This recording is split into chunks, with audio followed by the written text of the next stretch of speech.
bandingkan ya. Prasiklus keaktifannya berapa persen? Yang aktif baru 50%. Siklus 1 berapa keaktifannya? 60%. Siklus 2 naik 75%. Siklus 3 menjadi 80%. Itu namanya berhasil nggak model itu? Berhasil kan? Nah, kalau panjenengan tidak pernah memaparkan kondisi prasiklus seperti apa yang mau diuji? Apa yang diuji? Enggak ada yang bisa diuji kan? Sekarang dijawab terus terang. Apa yang bisa diuji kalau seandainya panjenengan tidak memaparkan prasiklus? Coba. Dok, saya sakit mata, dok. Oh iya, sakit mata. Lalu saya itu dikasih resep sama dokter, obat tetes mata, namanya Insto. Ya. Setelah seminggu kemudian, oh, enak ini, enak. Saya bilang, dok, alhamdulillah dok enak. Nah itu judulnya apa? Judul PTK-nya, pengobatan mata dengan menggunakan obat Insto, kan begitu, Bu. Jadi nanti ada dibandingkan sebelum menggunakan Insto dan setelah menggunakan Insto seperti apa. Gitu. Tapi harus jelas kondisinya itu seperti apa. Ini karena yang hendak kita uji adalah keaktifan, karena ini adalah observasi ya. PTK itu yang adalah observasi kondisi siswa. Ya, keaktifan siswa ya berarti harus muncul keaktifan siswa. Maka keaktifan siswa sebelum diberi perlakuan seperti apa, keaktifan siswa setelah diberi perlakuan seperti apa. Hasil belajar siswa sebelum diberi perlakuan seperti apa, dan hasil belajar siswa setelah diberi tindakan atau perlakuan seperti apa. Harus jelas. Pak, ini kami masalahnya begini, Pak. Kami tidak pernah. Iya, saya paham. Ya pokoknya dibuat apa seperti apa. Ini kan etok-etok panjenengan ini sebelumnya udah gelisah gitu loh, ya kan? Enggak. Ini panjenengan dipaksa toh, dipaksa buat RPP kemudian disulap menjadi PTK, itu nggak benar secara metodologis, nggak benar. Tapi yang penting adalah logika berpikirnya dulu gitu ya. Sekalian dibuat PTK gitu loh. Tapi masalahnya Pak, saya tuh nggak pernah gelisah dengan pelajaran materi ini. Lah iya, ini buat seolah-olah ini kan kepentingan PPL ya, dibuat RPP sekaligus PTK, dibuat seolah-olah apa, Bapak sekalian? Nah, ada masalah gitu. Ini gimana caranya gitu? Itu Bu Nuzulia ya. Oke, yang lain saya kira ikut memahami itulah. Berikutnya, kritik saya yang kedua yaitu rumusan masalah. Oke. Berdasarkan latar belakang tadi, apakah metode diskusi dapat meningkatkan? Nanti Bu ya, ini rumusan masalah disesuaikan dengan judul ya Bu ya. Nah, dengan judulnya singkat dulu kata. Ya ini Bapak sekalian, kalau bagian ini sebenarnya pilihan rumusan itu. Ada yang bilang dua. Ini ada yang lebih dari satu rumusan masalah enggak di sini? Di kelas ini ada yang lebih dari satu rumusan masalah apa tidak?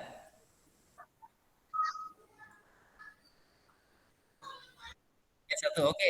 Daripada membingungkan, semuanya sepakat satu ya. Nah, hendak menguji. Nah ini rumusan masalahnya kemudian bunyi begini.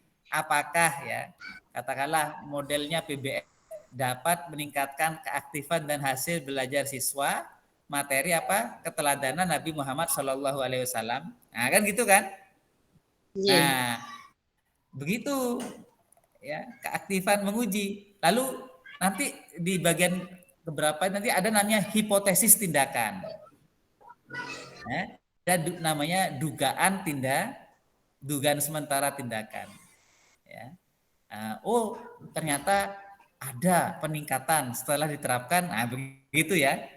Ada peningkatan setelah diterapkannya PBL misalnya. Itu namanya dugaan sementara, hipotesis. Ya.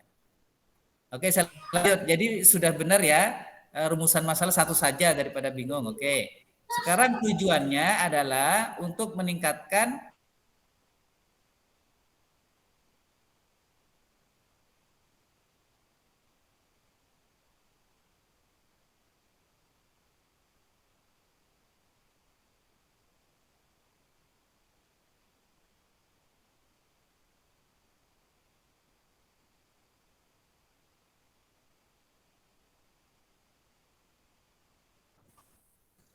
untuk apa? Mengetahui peningkatan ya, peningkatan keaktifan dan hasil belajar siswa.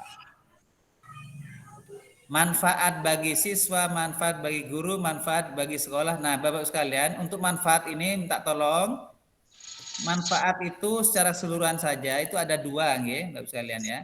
Pertama adalah manfaat teoretik dan manfaat pragmatis atau praktis ya. Manfaat teoretik itu tentu saja terkait dengan apa? Terkait dengan pengayaan peningkatan sebagai berkontribusi terhadap pengayaan atau khazanah keilmuan ya, khazanah keilmuan di bidang apa? Pembelajaran, terutama yang berhubungan adalah dengan terkait berhubungan dengan model pembelajaran apa dikaitkan dengan keaktifan dan hasil belajar siswa. Itu yang manfaat teoretik. Baru manfaat praktisnya tadi untuk siswa, untuk sekolah, begitu ya Bu ya? Oke. Terus kajian teori. Nah, Bapak sekalian, nah ini dia. Pada bagian kajian teori ini, nah ini masih banyak kurang, Bapak sekalian. Kalau judul penelitian kita itu adalah tentang model PBL dikaitkan dengan keaktifan dan hasil belajar, otomatis ada dua teori besar yang harus panjenengan tuliskan dalam kerangka teori. Yang pertama adalah teori tentang apa? Model PBL. Itu yang wajib ada dalam teori model PBL itu adalah sintak. Ya. Selain pengertian, ada tujuan, yang wajib ada itu adalah sintak PBL. Teori tentang sintak PBL. Selanjutnya kelebihan dan kekurangan silakan. Karena sintak PBL ini nanti yang panjenengan ambil menjadi apa? Rencana, pada persiapan rencana alias RPP itu nanti. Ya. Oke. Teori yang kedua itu teori pertama adalah model PBL yang pasti dan wajib ada di situ adalah sintak PBL. Terus yang kedua adalah teori tentang keaktifan dan hasil belajar. Nih Bu Nuzulia belum ada keaktifan dan hasil belajarnya kan? Nah, mohon yang lain jika belum ada itu dilengkapi.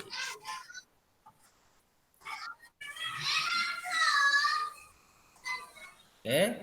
Sekarang hipotesis tindakan. Nah, ini yang saya maksud tadi. Metode diskusi dapat meningkatkan. Oke, nanti diubah disesuaikan dengan judul ya Bu ya. Oke. Berikutnya ini ada yang kurang Bapak Ibu, yaitu bagian telaah pustaka Bapak Ibu ya. Apa yang belum ada? Telaah pustaka. Jadi Bapak Ibu sekalian, setelah kerangka teori, berikutnya adalah telaah pustaka. Setelah telaah pustaka, baru kemudian panjenengan nuliskan hipotesis tindakan. Jadi hipotesis tindakan itu setelah telaah pustaka. Telaah pustaka itu apa? Jadi kita menampilkan beberapa penelitian terdahulu terkait apa? Terkait PBL dikaitkan dengan keaktifan dan hasil belajar terutama dalam rumpun mata pelajaran pendidikan agama Islam. Ngoten nggih? Pak. Mboten ngasih alam sekedhik. Dicatat, Pak. Ya, ya. Jadi pustaka ini oh gitu ya. Nah, sudah direkam nggak Bu? Oke. Jadi Bapak sekalian, telaah pustaka ini adalah kita menampilkan beberapa penelitian terdahulu.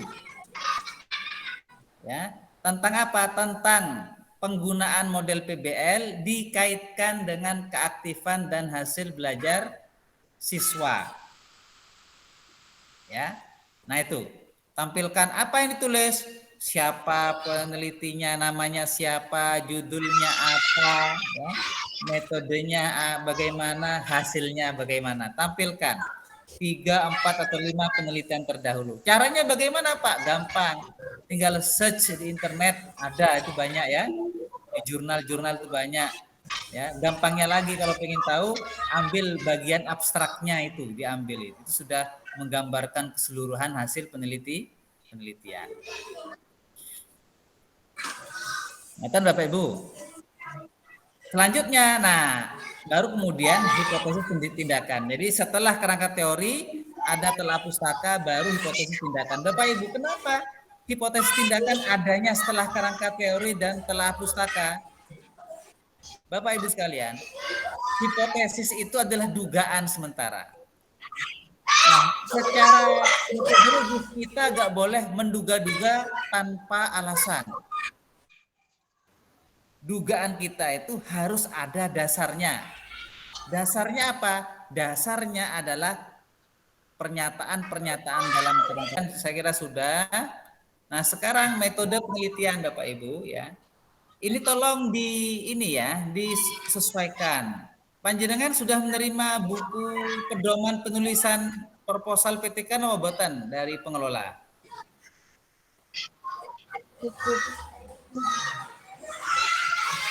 Bapak Ibu, halo. Dalam bentuk PPT sampun ya, Pak. Gimana?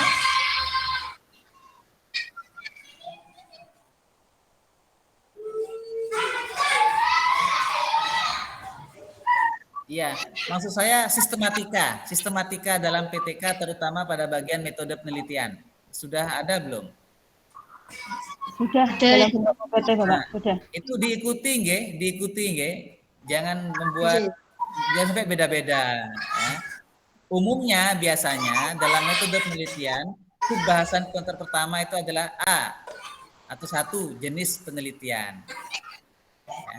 Maka dalam subbahasan jenis penelitian ini kita menjelaskan bahwa penelitian ini adalah jenis penelitian tindakan kelas, yaitu begini. Nah, gitu, okay. Yang kedua, biasanya umumnya yang kedua itu adalah tempat dan waktu penelitian. Apa? Tempat dan waktu penelitian. Nah, ini sudah ada tempat penelitian, waktu penelitian ya. Oke. Terus berikutnya benar ada namanya sebelum kolaborator Bu ya, itu ada namanya prosedur penelitian tindakan kelas. Isinya apa Bapak Ibu dalam prosedur? Isinya itu menjelaskan bagaimana plan perencanaan pembelajaran yang akan penjenengan lakukan. Yang kedua adalah bagaimana do-nya. Yang ketiga bagaimana observasinya. Dan yang keempat adalah bagaimana refleksinya. Nah, bagaimana keempat itu dilakukan. Nah, setelah prosedur penelitian ada berikutnya namanya teknik pengumpulan data ya. Apa? Teknik pengumpulan data. Ya. Di sini di siapa?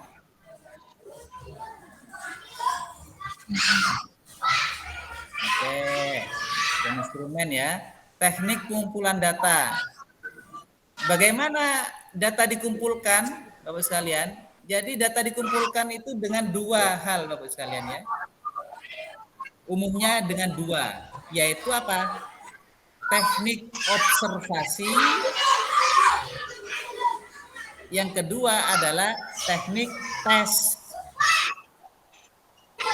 Observasi untuk apa? Untuk mengamati bagaimana keaktifan siswa dan bagaimana guru melakukan proses pembelajaran, ya. Terus tes itu tujuannya untuk mengetahui hasil belajar siswa. Ya, hasil apa? Hasil belajar siswa. Jadi umumnya teknik pengumpulan data dalam PTK itu observasi dan apa? Dan tes, ya. Tes apa? Tes pengetahuan dan keterampilan. Untuk PTK ini yang gunakan pengetahuan keterampilan untuk mengukur itu. Ya. Karena dalam aslinya PTK itu tidak ada mengukur sikap spiritual sosial aslinya ya. Makanya daripada agak sulit mending yang dilihat itu pada bagian apa? Bagian pengetahuan keterampilan itu yang mudah diukur ya kan. Nah, setelah teknik pengumpulan data baru kemudian panjenengan tuliskan siapa kolaboratornya. Siapa kolaboratornya Bapak Ibu? Coba lihat punyanya Bu Kepala sekolah Nuzulia. sama kepala sekolah sama guru pendamping. Kolaboratornya itu Bapak Ibu jangan ini, jangan melibat. Kalau kepala sekolah itu yang paling pas itu adalah sesama guru akidah akhlak, nggih. Yang paling tepat itu adalah sesama guru akidah akhlak. Di mana? Ya di sekolah kita. Kalau nggak ada Pak, saya satu-satunya guru akidah akhlak di sekolah ini. Nah, berarti panjenengan tinggal menghubungi teman dari KKG ya. KKG akidah akhlak yang lain. Kalau nggak ada lagi ya. Kasihan kepala sekolah kalau dikasih tugas gitu kan. Kalau beliau kebetulan pengajar akidah akhlak ya nggak apa-apa sekalian ya. Apalagi kepala sekolahnya adalah suaminya Bu Nuzulia ya boleh, nggak apa-apa. Ya Pak Jaya ya. Kebetulan namanya gurunya itu adalah istrinya Pak Jaya ya nggak apa-apa gitu kan guru. Natan Bapak sekalian kolaboratornya ya. Nggih. Nah,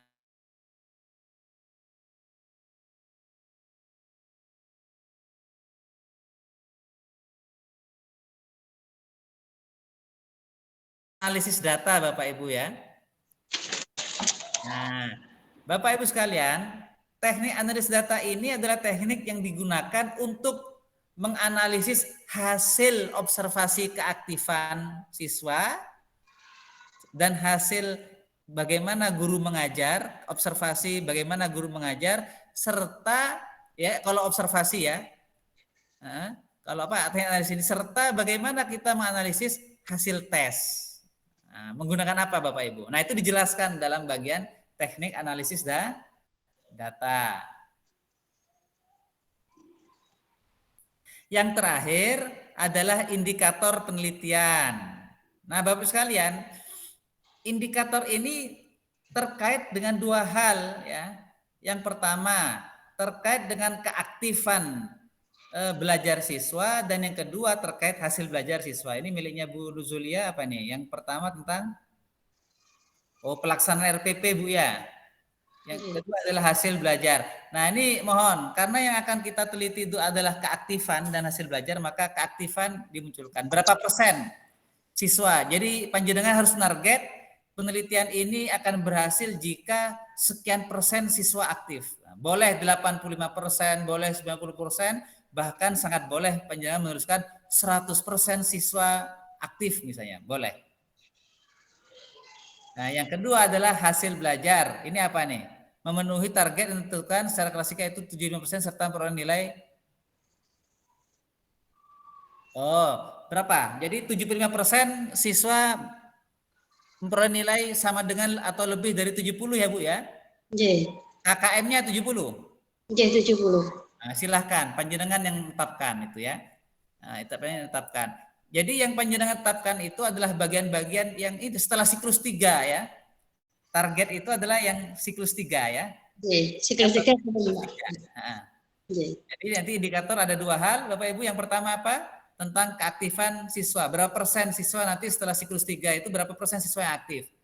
Yang kedua adalah berapa persen siswa memperoleh nilai di atas KKM sama dengan atau di atas KKM. Itu panjenengan yang menentukan. Pak, saya 90%, boleh. Kalau yang lain kata saya Pak hanya 85% boleh. Panjenengan sebagai guru yang lebih tahu. Perkiraan itu berapa? Ngoten nggih, Bapak sekalian nggih. Oke, baru yang terakhir Bapak sekalian itu adalah daftar pustaka. Nah, ini daftar pustaka. Baik Bapak sekalian, sampai di sini mungkin ada pertanyaan. Oh iya, mungkin ada tambahan, saya terlalu banyak ngomong nih. Bu Mu'alifah, monggo Bu Mu'alifah jika hendak menyampaikan mungkin. Bu Mu'alifah kata saya mau pamit pengajar niku kau Oh Pak. ngajar nggih. Oh nggih, kenapa? Monggo Bapak Ibu jika ada pertanyaan. Lupa. Hah?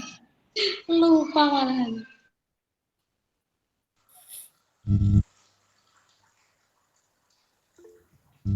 Ada Bu Anis mau menyampaikan sesuatu, betul? Pak, Izin bertanya. Puji. Bu Puji, monggo Bu Puji. Izin bertanya Pak nggih. Ya, monggo. Kalau untuk PTK itu apakah yang diteliti hanya bisa metodenya aja Pak? Kalau untuk misalkan media pembelajarannya yang diteliti untuk meningkatkan aktivitas belajar anak bisa enggak Pak? Enggak Bu, ini untuk ini yang diuji adalah modelnya aja. Ya. Karena media itu sangat bergantung pada model Bu. Oh, oke. Iya. Jadi model saja. Sebenarnya kalau ya bisa saja, tapi itu spesifik pada media ya, media apa gitu kan ya. Tapi ya untuk Oh, oke Pak. Matur nuwun Pak. jadi intinya PTK itu yang akan diteliti adalah keaktifan Bapak Ibu ya. Jadi ada teori bahwa ada hubungan yang kuat antara keaktifan dan hasil belajar. Semakin aktif siswa belajar, maka semakin bagus hasil belajarnya. Nah, itu teorinya seperti itu. Makin pasif siswa dalam mengikuti proses pelajaran, makin rendah nilai hasil belajarnya. Maka di sini PTK hadir untuk meningkatkan tadi keaktifan siswa dalam belajar agar supaya hasil belajarnya meningkat. Nah, begitu. Izin bertanya, Pak. Ya, Bu. Ini jumlah siswa tidak berpengaruh, ya, mau sedikit mau banyak itu. Jumlah apa, Bu?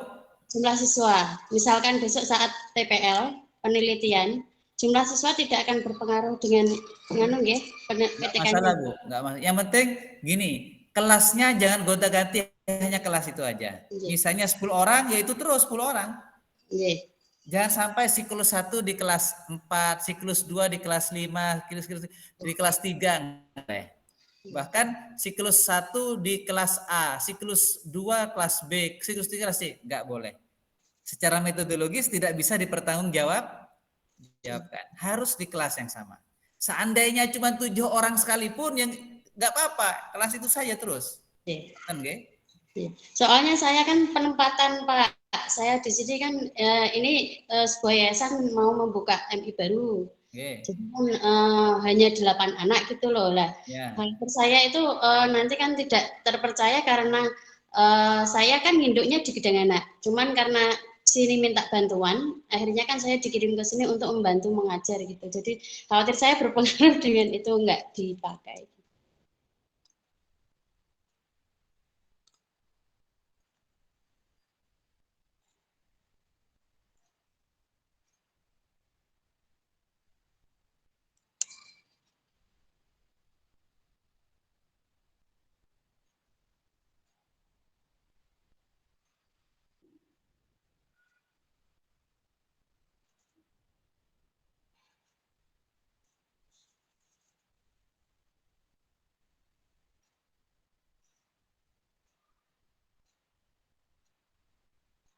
Pak, kayaknya sinyalnya nggih.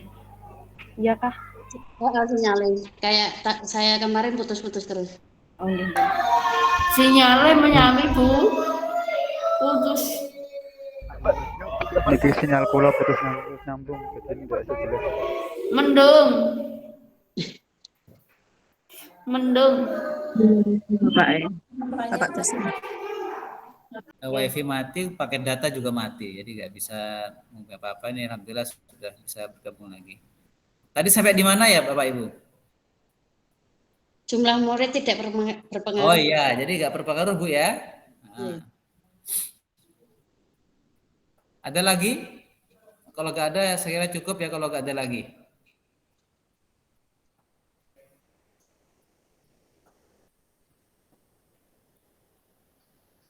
Apa ada yang masih belum jelas Bapak Ibu?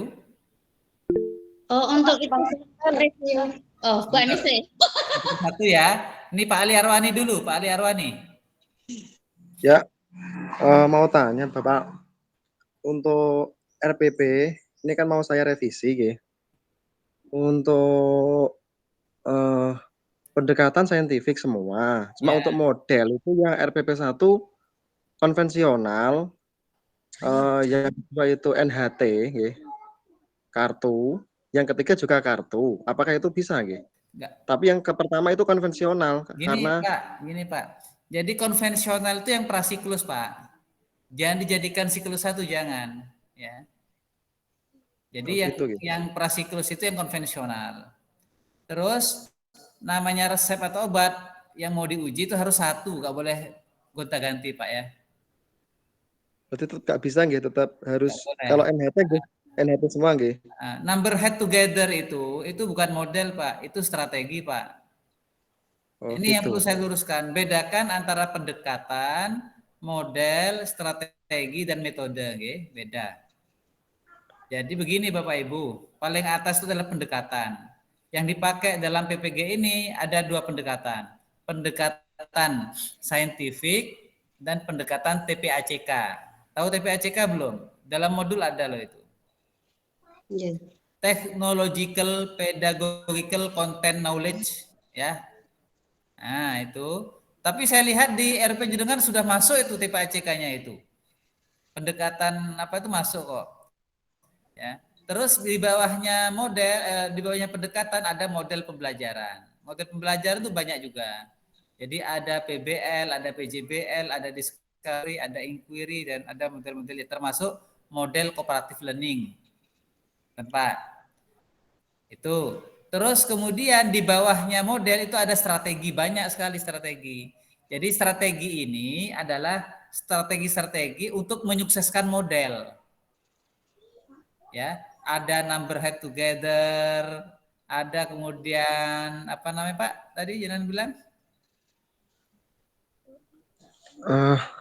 Apa? tadi jangan apa tadi? Itu bukan model tadi tapi strategi itu. NHT Oh gitu. itu, NHT kan strategi. Terus satu Kalau lagi apa? metode sama strategi sama nggih? Untuk Beda. metode Metode lebih beda. kecil lagi, paling kecil Pak. Ya, misalnya NHT, number head together misalnya kan. Itu di situ ada apa aja? Ada diskusi, ada ceramah. Lah begitu Pak. Itu metode Pak ya. Itu metodenya nggih. Ya. NHT Berarti di itu adalah bawah. strategi. Oh gitu. Ya. Di atas strategi masih ada model nggih? Beda nggih berarti. Di atasnya strategi ada model. Oh gitu. Ya. Nggih. Nggih Pak, nggih. Oh ini perlu saya sampaikan juga ini Bapak Ibu sekalian ya. Kalau panjenengan ingin menggunakan strategi kan juga ada sintaknya itu ya. Ya kan? Strategi kan juga ada sintaknya. Maka otomatis ya panjenengan juga harus mengubah ininya sintak dalam RPP-nya. Ya. Mengubah sintak RPP. Ini kan saya melihat sintak dalam RPP panjenengan itu kan PBL. Makanya saya katakan judulnya adalah judul model gitu loh. Jadi intinya itu Pak Ali. Jadi nggak boleh gonta-ganti model atau strategi ya. Harus konsisten. Konvensional itu prasiklus Pak. Nggak usah diuji lagi, nggak usah. Ya, siklus 1, siklus 2, siklus 3 harus model yang sama. Karena itu yang akan diuji efektif atau tidak model itu gitu. Oh gitu. Ya. Berarti prasiklus nggih untuk konvensional. Prasiklus konvensional, nggih. Nggih. Nggih Bapak. Ada lagi yang lain? Bapak, pangapunten, tadi untuk teknik analisis data saya masih Bu Anis, apa teknik analisis data? Nah, teknik analisis data itu menyangkut dua hal. Menyangkut apa? Menyangkut terkait dengan teknik pengumpulan data. Tadi misalnya ya, yang umumnya itu ketika data dikumpulkan melalui dua hal. Yang pertama adalah observasi, yang kedua adalah tes. Nah, teknik analisis data itu menyangkut data tadi. Pertama, data hasil observasi itu mau dianalisis menggunakan apa? Nah, itu ya. Apakah rata-rata lalu dipresentasekan gitu ya? Rata-rata persentase atau bagaimana? Nah, muncul rumusnya nanti. Kalau tes bagaimana? Teknik analisis datanya. Apakah juga sama rata-rata atau bagaimana? Nah, itu harus muncul. Ya. Kalau berbeda, kalau sama ya satu rumus saja. Tapi jika analisis untuk observasi dan tes beda cara analisisnya, maka munculkan dua rumus. Jadi tergantung panjenengan, ya. Ketika rumusnya sama ya satu rumus. Kalau beda dua rumus berarti, ya.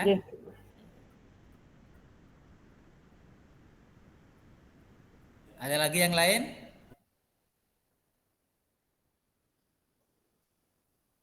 Cukup Bapak Ibu?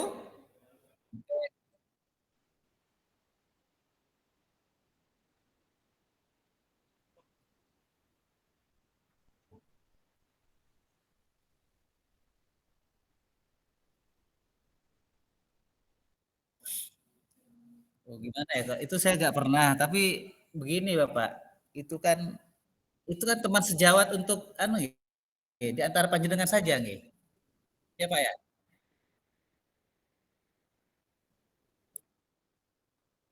Mm-mm. Sebentar ini anu mau habis baterainya. Sebenarnya itu anu eh, wewenangnya panitia atau pengelola ya, tapi sepanjang yang saya tahu aja ini. Bentar, saya cas dulu. Jadi Bapak Ibu, ini kan ya kembali pada siasat aja nggih. Menyiasati gimana berhasil. Kalau ini satu kelompok ini ada 13 orang, kan nggih? Itu berarti semuanya harus ini Pak ya, harus menilai dan dinilai. Jangan sampai ada satu orang yang nggak dinilai. Ketentuan dari pengelola itu berapa orang Pak? Maksimal Pak?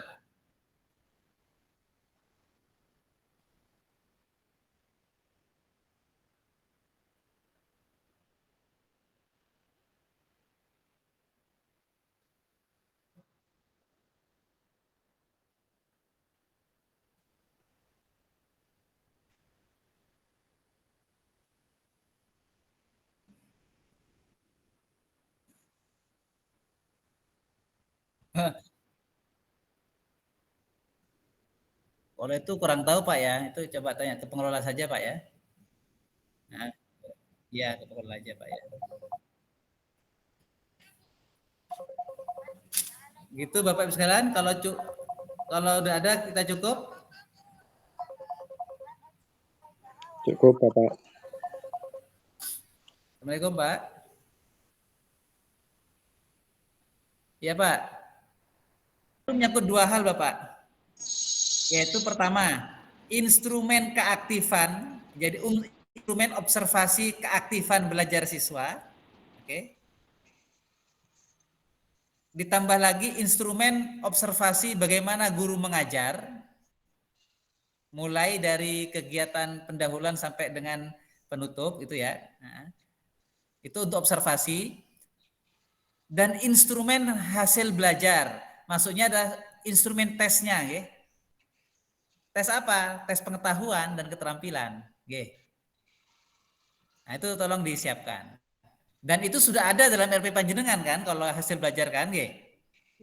Nah, kan nggak sulit kan, sudah ada, ya, sudah ada, tinggal Panjenengan ambil aja dari RPP, masukkan kemudian, oke. Terus yang satu yang perlu Panjenengan buat itu adalah instrumen observasi keaktifan belajar siswa, oke. Nah, itu Pak Halim. Ada lagi yang lain?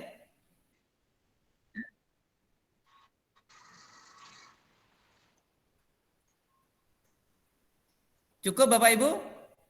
Oke, kalau ya.